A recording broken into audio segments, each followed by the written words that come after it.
Salve, salve, meus amigos! Deixe seu like neste vídeo, inscreva-se aqui no canal caso você não seja inscrito. A gente fala muito sobre Flamengo por aqui. E a gente tem que falar sobre esse desfalque importantíssimo para o Flamengo no jogo deste sábado contra o Sport, que é o De La Cruz, né? O jogador uruguaio, mais uma vez, está fora de combate, não consegue jogar 2 partidas seguidas, 3 partidas seguidas, nem pensar. Com problema no joelho, vai para o departamento médico e está fora do jogo do Flamengo contra o Sport, repito, neste sábado, na Arena Pernambuco. Não é nem na Ilha do Retiro esse jogo, não. Então é mais um desfalque para o Flamengo de uma série. Léo Ortiz tampouco foi relacionado, são jogadores que seguem fazendo o tratamento. E aí volta aquele questionamento, né? Até que ponto o De La Cruz, que joga bem, acho um baita jogador, valeu a pena, né? 16 milhões de dólares pagos no Pix à vista para o River Plate. E aí eu tenho visto muita gente falando assim, não, tem que negociar o jogador, aquela coisa toda. Gente, para negociar jogador, alguém deve ter interesse, tem de ter interesse, né? E convenhamos, né? Quem terá interesse na contratação do De La Cruz nesse estado físico? Ninguém. Ou alguém que pague muito menos do que o valor pago pelo Flamengo. Não tem como mandar o jogador embora. Não tem como falar assim, não, tem que negociar. Tá bom, tem que negociar, mas quem vai pagar? Quem vai comprar o jogador? Né? É uma situação muito complicada essa, porque uma coisa é você ter um jogador que atua pouco, mas que esteja em boas condições físicas. Outra coisa é você ter um jogador que atua pouco e está em más condições físicas. Eternamente em más condições físicas, né? O José Luiz Runco tinha dito aquela coisa toda sobre o De La Cruz e o jogador claramente não está nas condições físicas ideais. Eu vou falar mais sobre isso nesse vídeo que tem um oferecimento da BandBet. Você que gosta de fazer a sua fezinha, não conhece o site bandbet.bet.br, meu camarada? Então você não sabe o que está perdendo, hein? Acesse agora a capa do site apontando sua câmera para o QR Code que aparece na tela, ou se você preferir, você pode também digitar no browser de sua preferência o endereço bandbet.bet.br e lá tem todo o mercado já para essa partida entre Flamengo e Sport. Sport e Flamengo, mando da equipe pernambucana, no Recife, às 6h30 da tarde, no horário de Brasília, tá? Você não perde isso, e se você quiser também fazer a sua fezinha, tem jogo no Brasil à 1h, tem jogo no Palmeiras contra o Santos às 9h da noite, né? Então você pode fazer a sua fezinha nessas partidas todas, tá? Claro, na BandBet, um lance infinitas possibilidades, e é o que eu sempre falo, hein?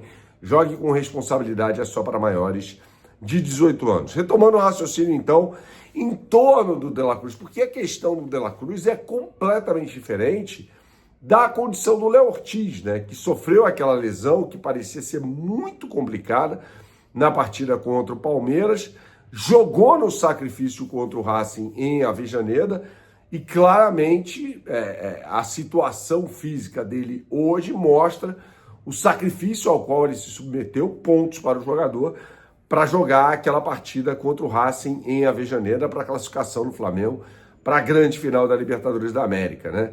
E mesmo assim, gente, a gente pode aqui esboçar uma escalação do Flamengo com Rossi no gol, né? Emerson Royal, João Vitor, provavelmente, Léo Pereira e Ayrton Lucas, é o único que sobrou na lateral esquerda. E aí uma dúvida, né? Quem vai jogar ao lado do Pulgar? Porque na ausência do De La Cruz, ele pode jogar com o Everton Araújo ou o Saul. Eu jogaria com o Saul. Luiz Araújo, né? Bruno Henrique e Samuel Lino. É um belo time, dá para ganhar do Sport sim, um Sport que vive uma situação lamentável, né?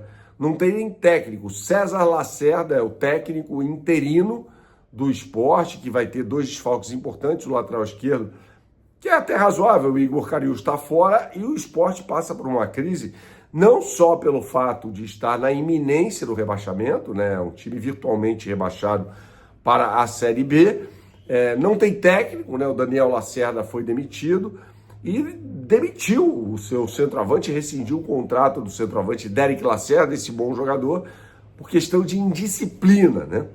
Então é um time que vem numa situação muito complicada para encarar o Flamengo. A gente deu a provável escalação do Flamengo e eu lamento não poder colocar nessa provável escalação do Flamengo o nome do De La Cruz, né? Que seria um jogador importante, ele é bom jogador. Eu acho até que ele, jogando na posição de volante, ele submete ao Flamengo, expõe o Flamengo a algumas situações de contra-ataque do adversário, né? Porque ele nunca foi um volante, ele sempre jogou mais adiantado no River Plate, na seleção uruguaia também. E até por isso, por vocação, é a natureza dele, ele vai arriscar um passe mais vertical, mais decisivo, mais complicado, né? Só que quando ele joga como volante, ele tem essa natureza, tentando um passe mais vertical, ele pode errar esse passe, mas lá na frente não tem tanto problema assim. Ele erra o passe e expõe os zagueiros, né? Porque ele está atuando mais atrás, está atuando como um volante. E aí a chance de o Flamengo tomar um contra-ataque é maior. Então é um jogador que tem essa natureza. Não dá para chegar para o De La Cruz e falar, putz, não faça isso, ele não vai saber o que fazer. E aí o Flamengo, no caso o Felipe Luiz, perde o melhor do De La Cruz, que é justamente esse passe mais vertical, essa capacidade que ele tem de gerar jogo, não necessariamente dando uma assistência ou fazendo um gol, né? Fato é que o Flamengo tem até boa chance de assumir a liderança do Campeonato Brasileiro neste sábado, já que a partida do Flamengo é menos complicada do que a do Palmeiras, né? O Palmeiras também muito desfalcado, vai enfrentar o Santos na Vila Belmiro. O Santos com a corda no pescoço, precisando vencer a qualquer preço. Se vencer, sai da zona do rebaixamento. Acho que tem uma motivação muito grande aí para ganhar do Palmeiras. Então vejamos, é um time que pode complicar sim a vida desse Palmeiras muito desfalcado. Afinal de contas, o Santos precisa ganhar, não tem muito o que fazer. E chegou em determinado momento a complicar o jogo contra o Flamengo no último domingo no Maracanã. Todo mundo se lembra do que aconteceu ali na reta final daquele jogo. O Flamengo vencia confortavelmente por 3-0 e aí o Santos fez 2 gols, né? O Flamengo depois disso não correu muitos riscos, mas fica o alerta, né, para situações como essa, né? Não pode ficar tão exposto assim, não pode dar esse mole que deu contra a equipe do Santos no Maracanã. Então a mobilização para enfrentar o Sport vai ter que ser muito grande, né? O Sport odeia o Flamengo, por razões aqui que vocês sabem, eu não vou entrar nessa discussão, afinal de contas, tungaram o Campeonato Brasileiro do Flamengo, a própria justiça, hein? Em 1987, todo mundo sabe que é o campeão brasileiro de 87. Eu estava no Maracanã em dezembro de 87 para assistir ao jogo contra o Internacional, uma chuva danada no Rio de Janeiro, quase não teve jogo, mas ainda assim foi uma emoção, né, muito grande ver aquele time capitaneado pelo Zico ganhar o Campeonato Brasileiro de 87. Saudações, até a próxima e tchau, tchau.